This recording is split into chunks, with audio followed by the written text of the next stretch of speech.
bonsoir à tous. Merci d'être là, nombreux. Il fait un peu chaud là ce soir, donc on va essayer de vous réveiller de temps en temps et de vous parler, histoire de vous garder la tête un peu en l'air. On va se présenter avant. Je vais juste parler un petit peu de la sécurité du cloud et pourquoi on a choisi ce sujet.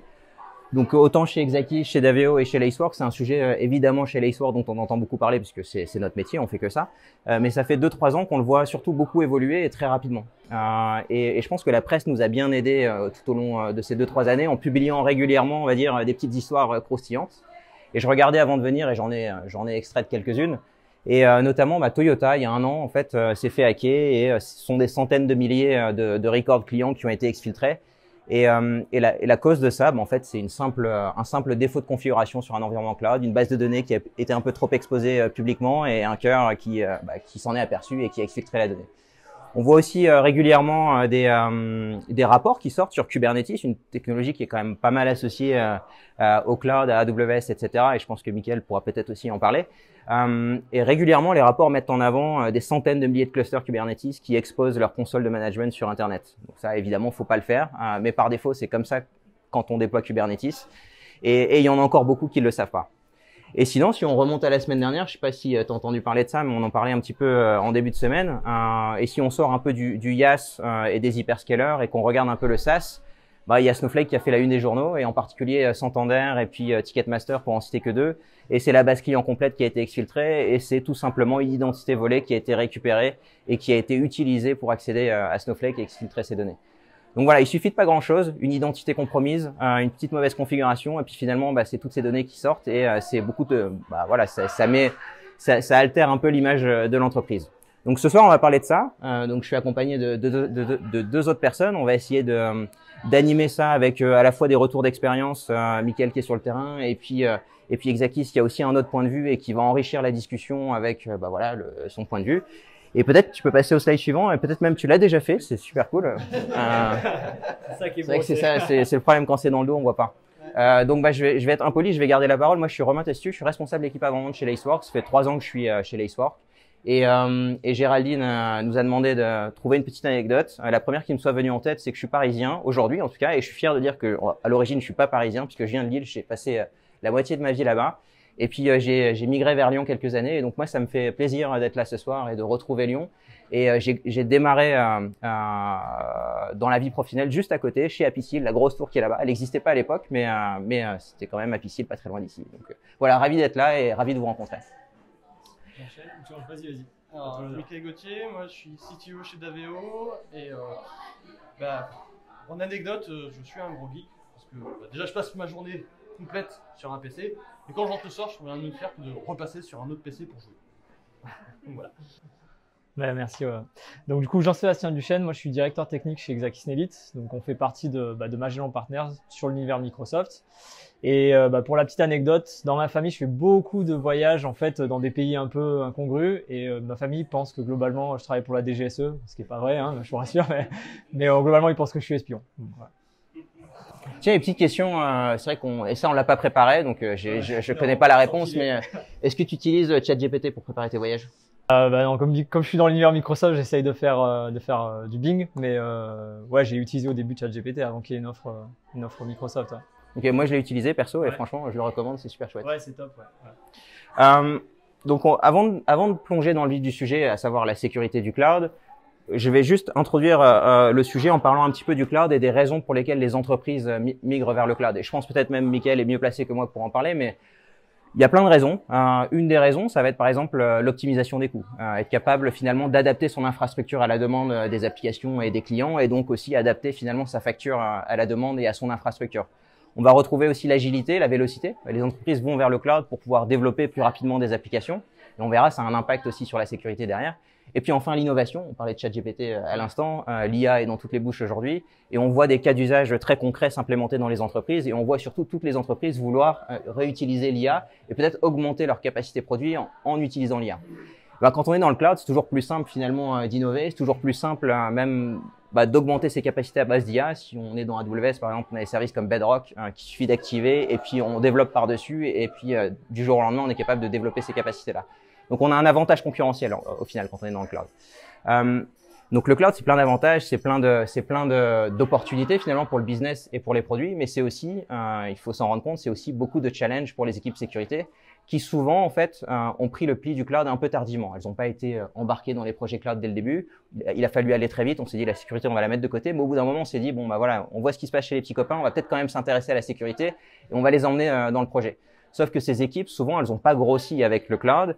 Elles sont taillées pour gérer les infrastructures on-prem et du jour au lendemain, finalement, elles doivent être capables de mesurer le risque sur ces environnements cloud qu'elles ne maîtrisent pas, des technologies qu'elles ne connaissent pas, et c'est très compliqué pour elles. Et donc finalement, déjà sur le slide suivant. Donc si on résume un petit peu tout ça, pour la sécurité, il y a un dénominateur commun qui est le temps. Elles sont encore des petites équipes. Et elles n'ont pas le temps finalement de s'approprier ces nouveaux environnements et puis d'avoir les yeux un peu partout tout en gardant les yeux aussi sur l'on-prem. Quelques KPI ici qui l'illustrent, par exemple celle de gauche, 65 jours, c'est le temps moyen en fait avant de découvrir une vulnérabilité critique sur son environnement et la capacité à la fixer. Donc c'est 65 jours entre le moment où je la découvre et le moment où je la fixe et au moment où je supprime ce risque. Sauf que dans une entreprise, et particulièrement celle que Mickaël va citer tout à l'heure sans vraiment mentionner le nom, on a des centaines, voire des milliers de vulnérabilités critiques. Donc, il faut multiplier ces 65 jours par ce nombre de vulnérabilités. Donc, ça devient très, très compliqué finalement. Donc, maintenant, on va parler un peu plus de sécurité du cloud et des différents piliers qu'on a imaginés comme étant les principaux quand on veut commencer un projet de sécurité du cloud. Il faut bien imaginer que c'est itératif. On va pas, du jour au lendemain, activer une solution, Lacework préférablement, et se dire qu'on est complètement protégé. C'est vraiment un projet itératif et on va retrouver plusieurs étapes. Et la première étape, je sais pas si tu peux la dévoiler. On commence par faire quoi? On essaye d'avoir de la visibilité, comme tu le disais, sur ce qui va pas. Exactement. Donc ça va être la visibilité. Et c'est ce qui manque aujourd'hui aux équipes sécurité, c'est que ces projets cloud ont été amenés un petit peu sous le chapeau. Et elles sont pas nécessairement au courant de à quoi ressemblent leurs environnements cloud. Quelles sont les ressources qui sont déployées, quels sont les serveurs qui sont déployés, comment discutent ces ressources les unes avec les autres, quels sont les risques inhérents aux connexions entre les différentes ressources. Et c'est ce qu'une solution comme Lacework va amener en collectant différents sets de données et prendre la mesure finalement des ressources qui sont déployées et les risques auxquels vous êtes exposés via des défauts de configuration. Je crois que la visibilité, ça a été un élément majeur dans le rétexte que tu veux nous partager. Voilà. Ça a été un de nos très gros problèmes. J'étais chez un client à portée internationale, donc avec un secteur d'activité qui est très grand, une société du CAC 40, pour préciser laquelle. Et il s'est avéré qu'un samedi matin, à 3 h du matin, je me suis retrouvé avec mon téléphone qui sonne, un indien au bout du fil qui me dit « We are under attack ». Ok, très bien. Il est 3 h du matin, we are under attack, je ne vois pas de missile par la fenêtre, donc ok. Et il insiste, bon, je finis par trouver que en fait, c'est mon astreinte et que derrière, je me connecte. Et quand je me suis connecté, je me suis aperçu de quoi? Et bien qu'on n'avait plus aucun serveur en ligne. Voilà, tous les serveurs étaient down, et que ce soit dans le cloud ou on-prem, tout était tombé. Comment ils ont fait? On était au premier confinement du Covid, donc tout le monde retour chez soi, télétravail, avec des postes pas forcément très à jour, avec des failles de sécurité non vues parce que ça a jamais été, on s'est jamais fait attaquer, donc on fera ça plus tard. Donc on a quelqu'un en Pologne qui nous a démarré son laptop, qui n'avait pas mis sur le réseau depuis plus d'un an, qui s'en était servi pour des choses perso, donc on a trouvé du torrent dessus. Et quand il s'est connecté au réseau, et du fait qu'on n'avait pas mis à jour nos services depuis très longtemps, il y avait un vieil AD de 2008, une grosse faille de sécurité dessus. Ils ont réussi à faire passer sur le serveur de mise à jour un exe qui s'est déployé sur l'intégralité des serveurs Windows, à savoir que c'était 90% de nos serveurs. Résultat, intégralité de nos disques encryptés, serveur de backup encrypté. Donc là, c'est le drame. Et du coup, on a tout mis par terre et l'application qui permettait de faire la production, c'était de l'industrie, était aussi encryptée à l'arrêt, donc plus capable de produire dans le monde entier. Terminé. Donc là, il est 3 h du matin, du coup, on est bien. Et du coup, qu'est-ce qu'on fait maintenant? Parce que c'est bien, tout est par terre, mais il faut quand même repartir, quoi. Donc ce qu'on a fait, grosso modo, c'est que on a pris les choses dans l'ordre. La première chose qu'on a fait, on a coupé tous les liens réseau pour stopper la propagation. Parce que ça se propageait de serveur en serveur après, donc on a tout coupé. Derrière, on a tout arrêté aussi. On s'est dit que de toute façon, c'était mort. Donc, les VM continuaient à tourner, mais ça ne servait plus qu'à propager les choses. Et derrière, on a tout restauré à J-2. Donc on a quand même perdu 2 jours de données, 2 jours de bons de commande, 2 jours de production, on a perdu 2 jours de tout. C'est là où il y a la puissance du cloud, c'est qu'ils n'ont pas pu accéder au backup du cloud. Le fait que les backups dans le cloud sont en lecture seule, on ne peut pas les encrypter. Donc restaurer dans le cloud a été facile, je dirais. Ça nous a pris 25 heures quand même, de toute façon. Mais par contre, le on-prem, ça leur a pris un an. Donc voilà, un peu compliqué. Donc une fois qu'on avait tout restauré, on restaurait tout isolé, connecté machine par machine pour vérifier qu'il n'y avait pas une infection dessus. Et derrière, on s'est donné la visibilité. Donc on a installé un outil type Lacework, où derrière on a fait, aujourd'hui on s'est fait hacker. Par où ils peuvent passer maintenant pour nous avoir. Parce que quand on redémarre, on sait que de toute façon, derrière, on va être ciblé instantanément, parce que vu qu'on était une cible facile, forcément, s'ils peuvent recommencer, ils vont le faire. Donc là, on a vu que c'était juste un carnage, pour parler clairement, qu'on était attaquable de partout, qu'on avait nos bases de données qui étaient en public, enfin, tout allait bien. On était dans le meilleur des mondes. Et là, on fait, qu'est-ce qu'on fait maintenant pour pallier à ça? Ce qu'on a fait, c'est qu'on a installé des agents absolument sur tous les serveurs déjà pour détecter tous les comportements anormaux. Ce qui fait que ça coupait l'application au comportement anormal. Ça dit en passant, quand on l'a installé, petite anecdote, ça a détecté que toutes les applications avaient des comportements anormaux. Comme ça, on était tranquille. Il y avait. Donc voilà.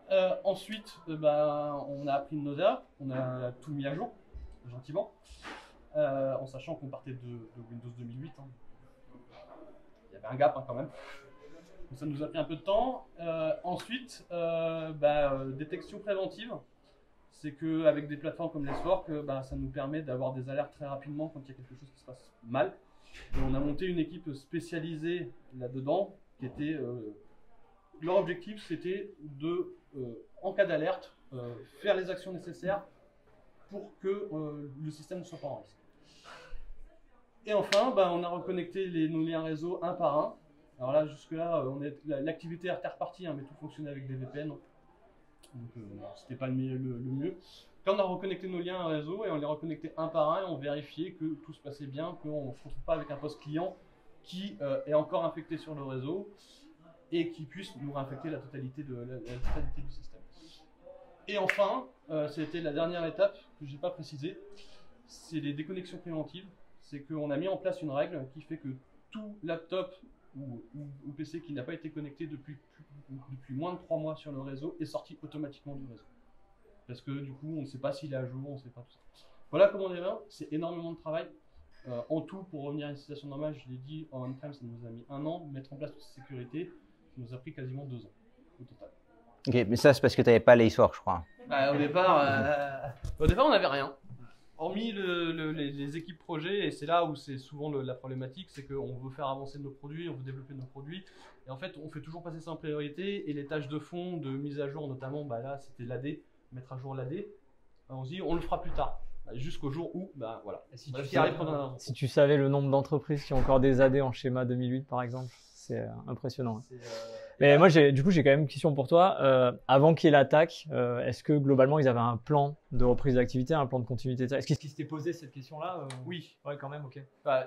On a... En fait, ils se l'ont posé seulement sur leur application critique. D'accord. Ouais. Seulement sur leur application critique. Ils n'en avaient même pas une pour l'annuaire Active Directory, par exemple? Non. D'accord.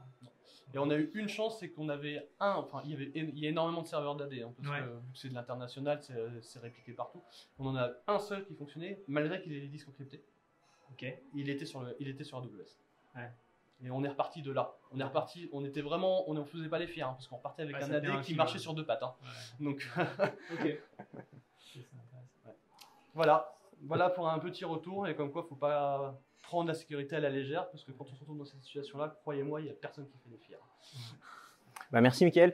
Je faisais la blague tout à l'heure, mais en effet, déployer Lacework, ça résoudra pas tous les problèmes. C'est un vrai projet, et les échelles de temps que tu mentionnes sont les vraies échelles de temps. C'est vraiment itératif, et on va vraiment démarrer et y aller étape par étape. La première, vous l'avez compris, c'est obtenir de la visibilité. Mais la visibilité, elle vous aidera pas nécessairement à prendre des décisions. Dans un environnement aussi grand que celui de ton client, dont on ne peut pas citer le nom, c'est des milliers de mauvaises configurations, c'est des milliers de vulnérabilités, et c'est autant de choses qu'on va remonter dans la console. Ouais, d'ailleurs, ils en ont peut-être choisi une, mais ils auraient pu en choisir une autre. Exactement. Il y en avait peut-être tellement que... Visiblement, ils n'ont pas choisi la bonne. Et donc... C'est un de vos concurrents. Donc, ce que vont faire Lacework ou d'autres solutions d'ailleurs, c'est qu'on va agréger plein de données. Donc, on va prendre les données, typiquement les ressources qui sont déployées, on va les évaluer, on va identifier des défauts de configuration sur ces ressources, on va scanner les instances, les clusters pour identifier des vulnérabilités. Et puis peut-être tu peux passer au slide suivant. Et encore après, s'il te plaît. Et l'idée finalement, c'est de prendre toutes ces données, c'est de les agréger et puis d'essayer de déterminer quels sont les risques les plus importants en fonction des combinaisons toxiques qu'on va identifier. Et donc typiquement, on va vous remonter, que vous avez 1000-1500 vulnérabilités, c'est normal, on veut vous remonter un rapport exhaustif, mais on va vous aider à comprendre quelles sont celles sur lesquelles vous devez concentrer vos équipes et celles sur lesquelles vous devez appliquer des patchs. Et pour ça, on va identifier des combinaisons toxiques. Et ce qu'on voit ici, par exemple, c'est, voilà, on est sur AWS, on a une instance EC2, par exemple, ici, qui est exposée sur Internet via cette adresse IP, sur laquelle on a identifié un certain nombre de vulnérabilités, donc ici 331 sur une seule instance EC2. On a identifié aussi des défauts de conformité, ça peut être un groupe de sécurité qui est un peu trop open et qui laisse passer le trafic. On a identifié aussi des alertes, puisqu'on fait de la détection, donc on a identifié cette instance EC2 comme étant impliquée dans des alertes issues de la détection de Lacework, donc il y a des choses qui sont en train de se passer sur cette EC2. Et par ailleurs, puisqu'on fait aussi des audits côté IAM, on a été capable d'identifier que cette EC2, elle avait des accès privilégiés parce qu'elle était capable d'assumer des rôles qui lui offraient des accès finalement à des bases RDS, des buckets S3 dans lesquels potentiellement on va retrouver la donnée sensible. Et bien finalement, tout ça réuni, c'est ce que Lacework va vous fournir, c'est ce qui va vous permettre de prendre des décisions et derrière de prendre des actions et remédier à des risques qui sont ceux qui vous exposent le plus, en l'occurrence ici. Donc l'important en fait, c'est pas juste d'obtenir de la visibilité, mais c'est bien d'obtenir des insights qui permettront de prendre des actions et ça on va le faire via de la corrélation. Je crois que Jean-Sébastien, tu voulais ajouter des choses. Ouais, sur la corrélation, c'est un sujet important. Comme tu l'as dit si bien, il y a énormément de vulnérabilités et on sait que dans des organisations, des fois, il y a des choix, il y a des équipes de dev qui vont choisir une solution, l'équipe infra va choisir une autre solution de sécurité et on a des informations de partout, on est bien d'accord. Donc globalement, il y a quand même 3 approches sur cette corrélation, parce qu'on a des informations qui peuvent être à différents endroits. La première, c'est ce qu'ont pu faire beaucoup de sociétés, c'est de prendre le best of suite, c'est-à-dire de se dire je fais le choix d'un éditeur en particulier, je vais essayer de prendre toutes ces solutions de sécurité et couvrir le maximum de silos. Aucune société aujourd'hui ne couvre l'ensemble des silos, il y a toujours un moment un trou dans la raquette. Donc ça, c'est une problématique qu'on retrouve et si tu veux, c'est intelligent dans le sens où d'un point de vue financier, ce choix-là, souvent sur l'aspect licence, on s'y retrouve bien. L'inconvénient derrière, c'est que bien entendu, on n'a pas cette couverture complète et on doit potentiellement passer à une deuxième approche qui est en fait l'agrégation de tous ces éléments-là, tous ces événements. Donc ça peut se faire à travers différentes solutions. Souvent, c'est du développement. Aujourd'hui, il y a beaucoup de clients qui ont fait le choix en fait d'agréger ça, par exemple, dans un SIEM, en faisant de la corrélation d'événements à travers les événements de sécurité, tout ce qui arrive, etc., pour créer des incidents de sécurité. Il y en a d'autres qui ont pris d'autres solutions un peu similaires, ou en tout cas, par exemple, des Pilogue, pour en citer que quelques-uns.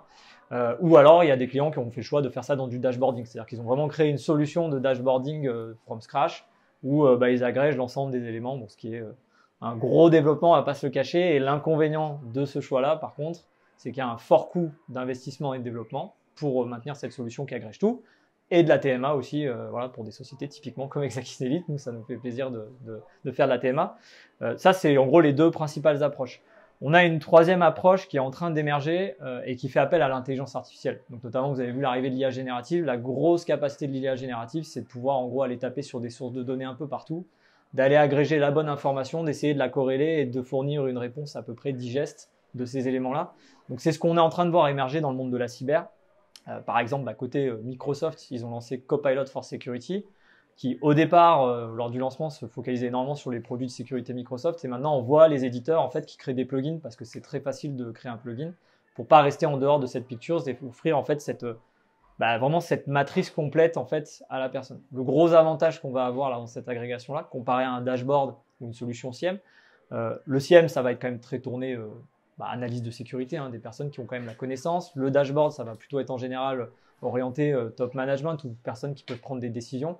Là, l'IA générative, vous le savez très bien, elle peut vraiment s'adapter. C'est-à-dire qu'en fonction du prompt, ça peut autant répondre à quelqu'un qui est très analyste de sécurité, qui va vouloir le détail de quelque chose, qu'au RSSI qui veut juste savoir comment globalement sécuriser son système d'information. Donc c'est un peu les 3 grandes approches qu'on est en train de retrouver pour essayer de corréler et agréger. Parce que on a des solutions, elles sont super, elles sont de plus en plus étendues à travers les silos, mais les attaquants, ils ne s'attaquent pas qu'à un silo, comme tu le décrivais d'ailleurs dans ton retour d'expérience. Ouais. Bah, ça fait encore beaucoup de travail pour la sécurité. Si jamais il faut agréger toutes ces solutions, si jamais il faut écrire ces règles, etc. Et donc l'idée aussi du cloud, c'est que bah, finalement on peut tout automatiser, et y compris la livraison des infrastructures. Je crois qu'il y a des SRE dans la salle. Et donc avec l'avènement du cloud, on a vu des langages de scripting apparaître qui peuvent finalement déployer ces infrastructures. Bah, ça donne une opportunité aussi à la sécurité, puisque finalement on peut aller auditer ces scripts un peu en amont, et puis identifier les mauvaises configurations que vous apprêtez à déployer en production.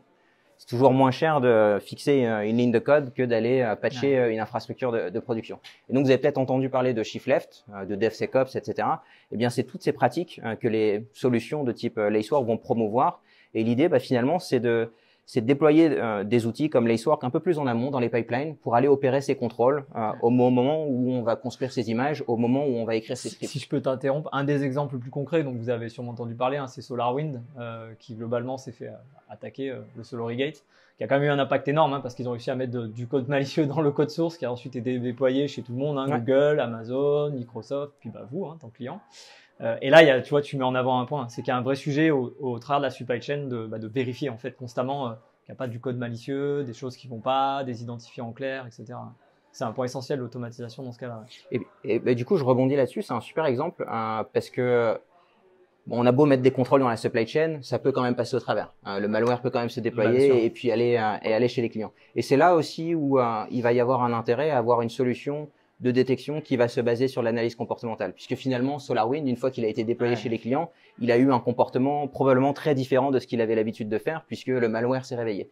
Et si on a une solution qui va faire de l'analyse comportementale, bah, elle va voir en fait que cette application qui habituellement fait ce genre de choses, je sais pas, écrit des choses sur le disque, se connecte à l'extérieur vers ce nom de domaine, bah là elle se met à faire des choses très différentes, peut-être à chiffrer les disques pour reprendre ton exemple, ce genre de choses. Et là on va relever une alerte. C'est exactement ce qui s'est passé chez SolarWinds, c'est en fait des clients qui ont remonté à SolarWinds un problème de comportement avec l'outil. C'est exactement ça. Et donc si on revient sur le troisième pilier, donc qui est le shift left et la capacité finalement à aller déployer des contrôles un peu plus en amont. On voit aussi d'autres difficultés. Hein. C'est très bien de mettre à disposition des outils auprès des DevOps, mais les DevOps généralement se sentent pas honneurs ou en tout cas responsables d'implémenter les pratiques de sécurité. Et c'est peut-être le frein qu'on peut avoir quand on déploie ce type de solution. Et Mickaël, je crois que tu avais peut-être des choses à partager sur un peu, comment on promeut finalement l'utilisation de ces outils auprès de populations qui ne sont pas nécessairement sensibles à la sécurité. Alors, ça dépend comment on passe. En règle générale, les DevOps n'aiment pas trop avoir des outils de sécurité dans leur pipeline pour la raison est simple, c'est que ça leur empêche de faire certaines tests. Typiquement, quand ils vont être en train de faire des tests, on reprend l'exemple des policiers IAM pour l'accès, donner les droits, la granularité nécessaire juste à ce qu'il faut que l'application fasse. C'est pénible, c'est long, et en général, quand ils sont en train de faire un test, une bonne vieille étoile, c'est bien, et quand on leur met dans le quelque chose qui leur interdit de mettre des étoiles, ouais, mais nous, on va passer plus de temps encore à faire. Et en fait, nous, on l'a fait d'une façon assez bizarre. Hein. C'est qu'on a fait, ok, on vous laisse mettre des étoiles. Mais par contre, derrière, nous, on va avoir des robots qui, de toute façon, vont vous attaquer. En fait, ça va être leur travail. Ils vont vous attaquer. Donc, c'est bien, vous aurez fait votre test avec votre étoile, mais votre application, elle va tomber juste derrière. Quel est l'intérêt au final? Et en fait, à faire à mesure de discussion encore et encore, ils ont compris, ok, donc on va prendre en charge la sécurité. Et en fait, au final, ils ont trouvé que les outils de sécurité qu'on leur avait mis en place n'étaient pas suffisants. Et c'est eux qui sont revenus nous voir, écoutez, on a vu qu'on pouvait faire ça. Il y a tel outil qui nous permettrait de ne plus le faire et d'avoir quelque chose de sécurisé. Et en fait, à force de discussion et à force de menaces, malheureusement... Ouais, t'as créé de la frustration pour les contraindre. Et du coup... Et on a réussi à faire en sorte qu'ils sont devenus honneurs en fait de ces outils. Du coup, à la base, on leur a forcé à prendre et que c'était eux qui étaient force de proposition maintenant et qu'on mettait en place des supplémentaires pour être sûr d'être sécurisés. Et après, ils étaient là, vos robots, ils n'arrivent plus à nous attaquer maintenant. Question de fierté. Un dev, c'est toujours très fier. Hein. Mais voilà, typiquement, et il y a eu énormément de discussions et après, faire comprendre aux devs aussi. Faut qu'ils arrêtent d'utiliser des librairies qui datent de Mathusalem parce que dedans il y a plein de failles de sécurité qui sont connues maintenant et on va reprendre l'exemple de Log4j entre autres et il y en a plein comme ça. J'ai des vieux paquets de des vieux packages .NET aussi, hein, qui me reviennent en mémoire là. On a été jusqu'à me demander d'enlever la connexion en HTTPS parce que la librairie n'était pas capable de faire et qu'ils ne voulaient pas changer de librairie. Hein. Ça commence à être compliqué un peu, surtout qu'on est sur Internet. C'est qui déjà? La seule chose que je peux dire, c'est que la personne en question est aux Philippines. mais pareil, il faut comprendre aux devs qu'il faut utiliser des librairies à jour qui sont sécurisées, qu'il ne faut pas utiliser des librairies bêta non plus aussi. Parce qu'il y a les deux opposés, il y a ceux qui ont leur vieille librairie qui ne veulent pas toucher parce que ça fait ce qu'ils veulent, puis il y a ceux qui vont tester les derniers trucs à la mode qui viennent juste de sortir il y a 2 jours et qui finalement il y a une faille de sécurité dedans et voilà. Et c'est tout un travail et en fait c'est tout un apprentissage à faire, c'est toute une formation à faire, à leur dire en fait ce que vous faites là, ok ça vous simplifie la vie aujourd'hui, mais potentiellement demain votre application ne fonctionnera plus. Parce que vous allez vous faire attaquer, il va y avoir une faille de sécurité, alors on n'aura plus de service. Et derrière, c'est vous qui allez être embêté en urgence à devoir tout changer en une seule fois. Et c'est toute cette acculturation en fait qui permet au final d'avoir un produit sécurisé. Voilà, c'est pour le retour que j'ai à faire sur le sujet. Ouais, ce que tu mets en avant, c'est qu'il y a quand même un changement en fait aussi de mindset à opérer qui prend un peu de temps et c'est intéressant. C'est comme, je te prends ta question après. Un autre problème de sécurité, quand on a des gens qui ont été habitués à du on-prem, surtout sur du Windows, ils sont habitués à avoir leur RDP directement sur leur serveur. Oui, bien sûr. Ouais. Quand on passe sur le cloud, qu'on leur explique que non, en fait, on ne va pas vous ouvrir le port RDP, ça ne va pas être possible. Derrière, il faut s'attendre à prendre des coups de bâton, hein, parce que c'est...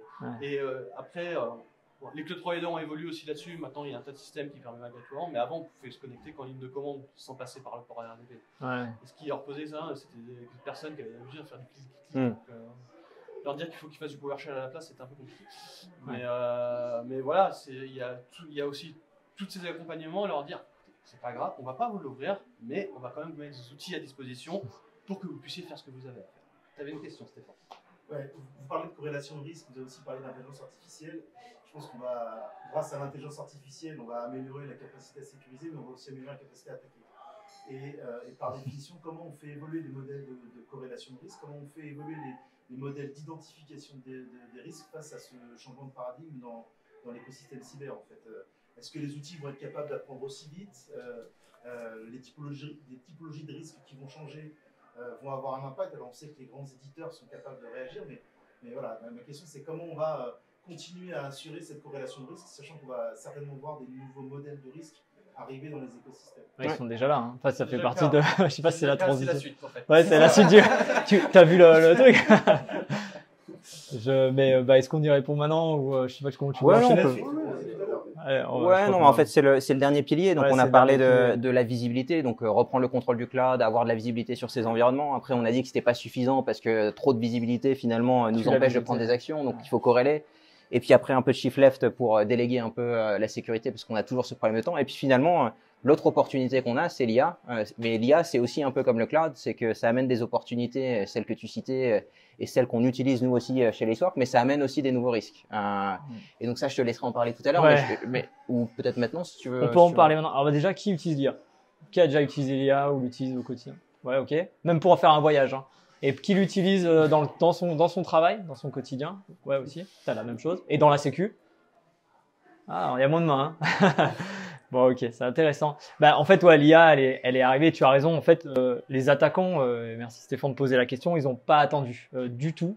Et c'est là où on va se faire prendre un petit peu au jeu du temps dont tu parlais initialement, c'est-à-dire que il y a OpenAI, donc qui est quand même un des principaux providers d'IA, qui met des petites sondes de télémétrie sur ChatGPT public, etc., pour voir globalement quels peuvent être les usages malicieux ou les usages détournés qui sont faits de leur modèle. C'est un des inconvénients quand on utilise la version gratuite de ChatGPT, hein, c'est que voilà, on met toutes les données. Et en fait, ils sont attachés justement à comprendre quelles sont les actions que des acteurs connus pouvaient réaliser. Et notamment, il y a un rapport que je vous invite à consulter qui s'appelle Cybersignal, qui a été publié là en février, qui se focalise vraiment là-dessus. Et globalement, sur les 15 plus gros acteurs de hackers, hein, globalement, donc étatiques, hein, qui peuvent être en Iran, Corée du Nord, Russie, pour ne citer que certains de ces pays-là, ont tous déjà utilisé l'IA pour des attaques. Donc on a une panoplie assez large d'ailleurs de techniques et d'attaques qui ont été identifiées, qui vont d'ailleurs être ajoutées au framework MITRE dans quelques temps, parce qu'il y a eu un gros travail d'agrégation.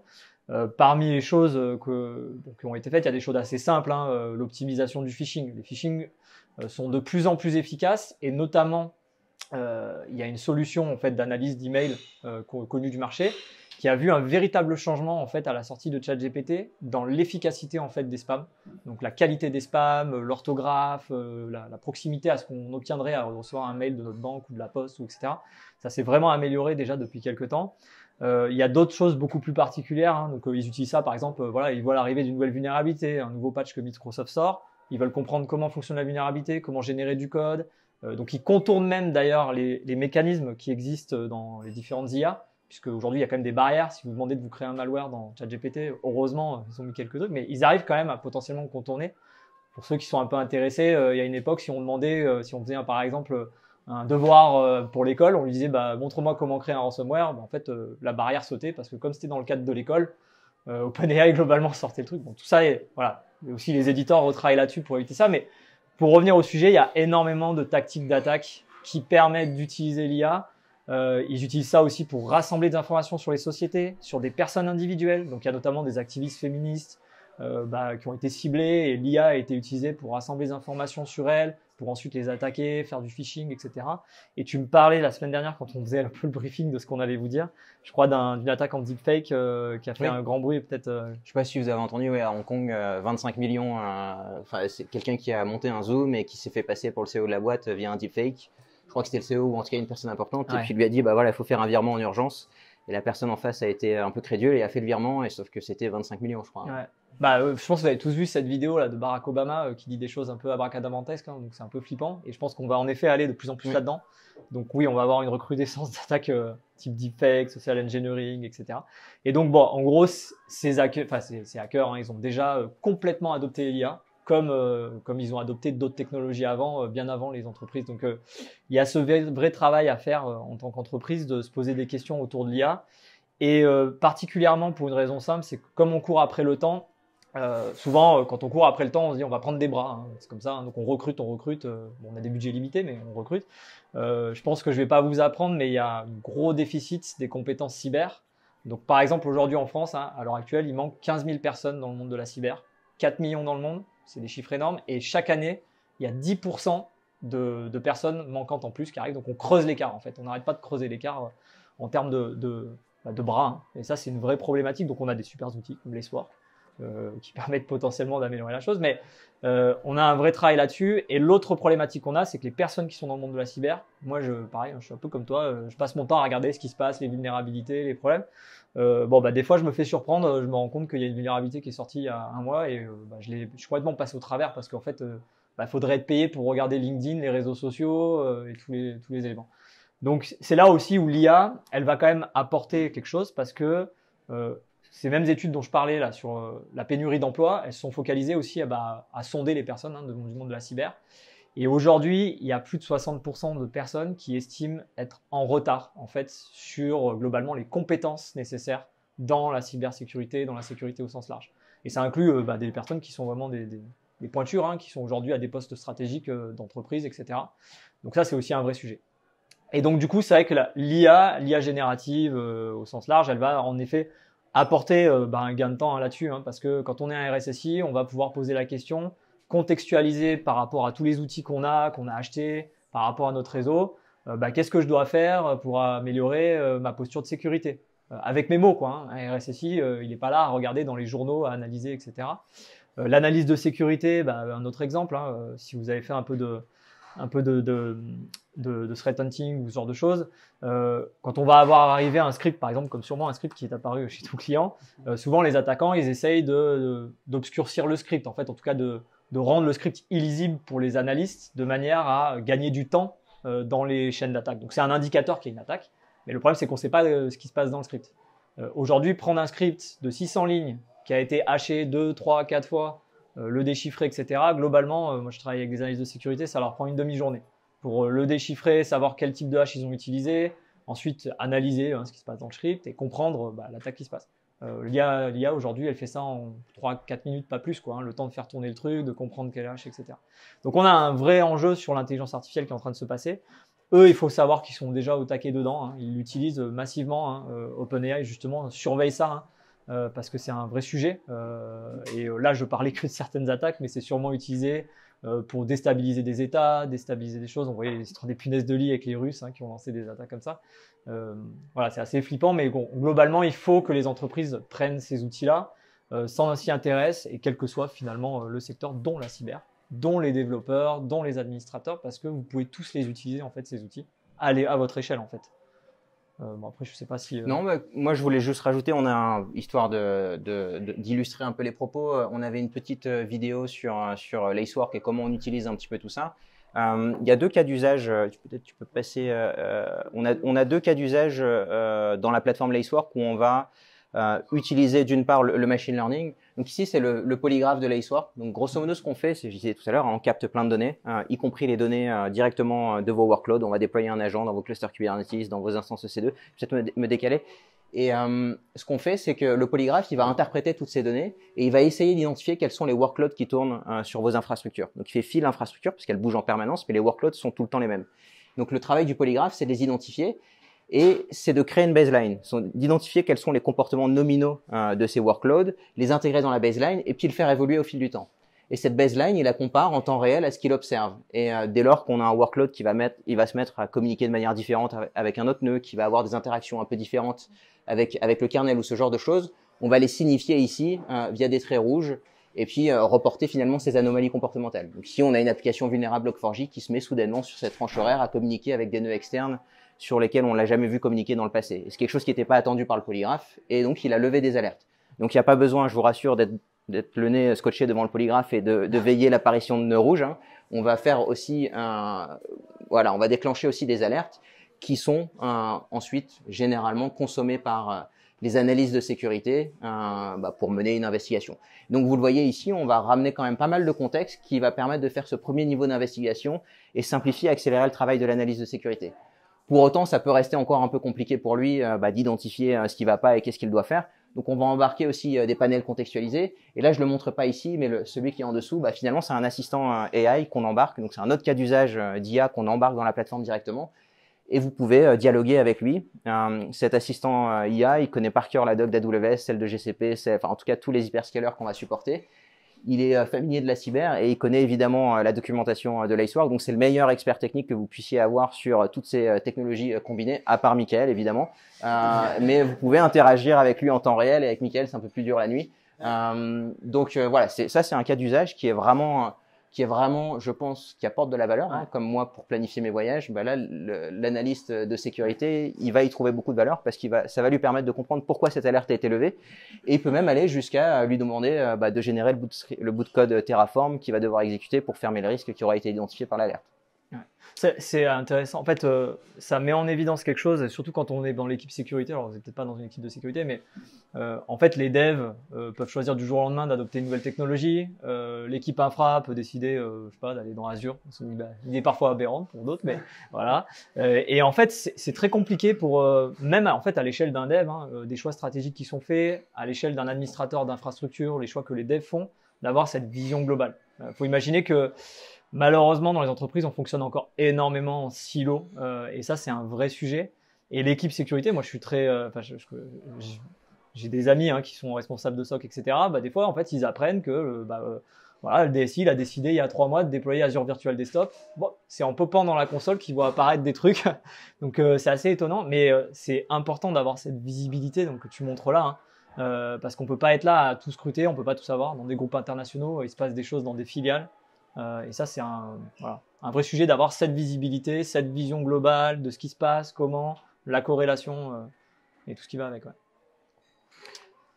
Très bien, on a balayé un peu tous les sujets qu'on voulait évoquer. Merci Stéphane pour la question. S'il y a d'autres questions un peu moins compliquées, s'il vous plaît, parce que là, il commence à faire chaud, n'hésitez pas. Et puis sinon, on peut aussi discuter après sans problème. Ouais. Si vous avez eu des cas compliqués à adresser sur la sécurité, des conflits entre les développeurs, les personnes de la sécurité, ça peut être intéressant de les partager. Ouais. Non. Peut-être une dernière petite question. Ouais.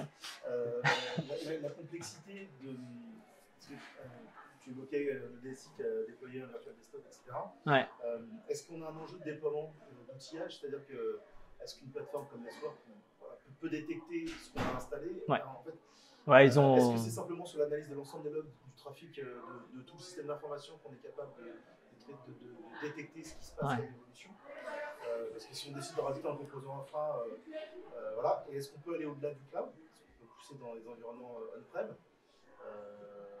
pour être sûr d'avoir, parce que si on parle d'un grand groupe international, il en reste toujours un bon groupe de data centers qui traînent. S'il n'y en avait qu'un.